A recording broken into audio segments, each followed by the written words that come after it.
नारंगी ग्रामस्थ मंडळाच्या वतीनं. आणि यावेळेला या मंचावरती एक धमाकेदार इनिंग आपल्याला पाहायला मिळाली विश्वनाथ जाधव. तो आपल्या स्टेट ड्राईव्हमध्ये दाखल झाला आहे. विश्वनाथ, तुझं स्वागत आहे आणि अभिनंदन. खूप चांगली बॅटिंग केली. 323चा स्ट्राईक रेट, 6 षटकार आणि 3 चौकार त्याच्या बॅटमध्ये आले. तर एक अर्धशतक नारिकेच्या मैदानावरती आलंय. विश्वनाथ, किती आनंद होतोय तुला?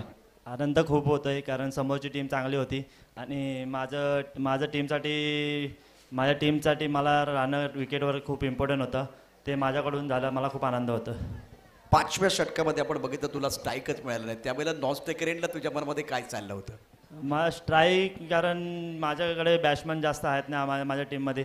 लास्टपर्यंत मलाच खेळत होतं. स्ट्राईक येत नव्हती आणि बॉल कमी राहत होतं, त्याच्यामुळे प्रेशर जास्त निर्माण होत होता. शेवटच्या बॉलला आलेल्या चौकार या सामन्याचा टर्निंग पॉईंट होता का? हो, नक्कीच. कारण त्याला 2 बॉल खेळायचे होते, एक 6 मारायचं होतं. तर त्यांनी 6 नाही बाउंड्री मारली. ते माझ्यासाठी खूप इझी केलं.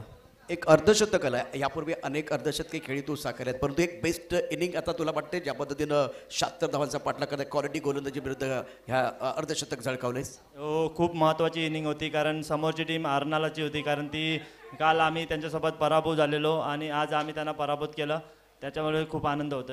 एक मोठं स्वप्न घेऊन तुम्ही आला. आतापर्यंत चॅम्पियन कधी बनलेलं नाहीये, तर यावेळेला तशी संधी दिसते का?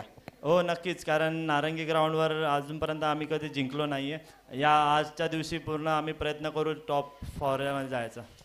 विश्वनाथ जाधव, तुझं मनापासून अभिनंदन. खूप चांगली कामगिरी केली. अप्रतिम अशा प्रकारचा क्रिकेटचा खेळ. आणखीन एक सामना सुरू होतोय.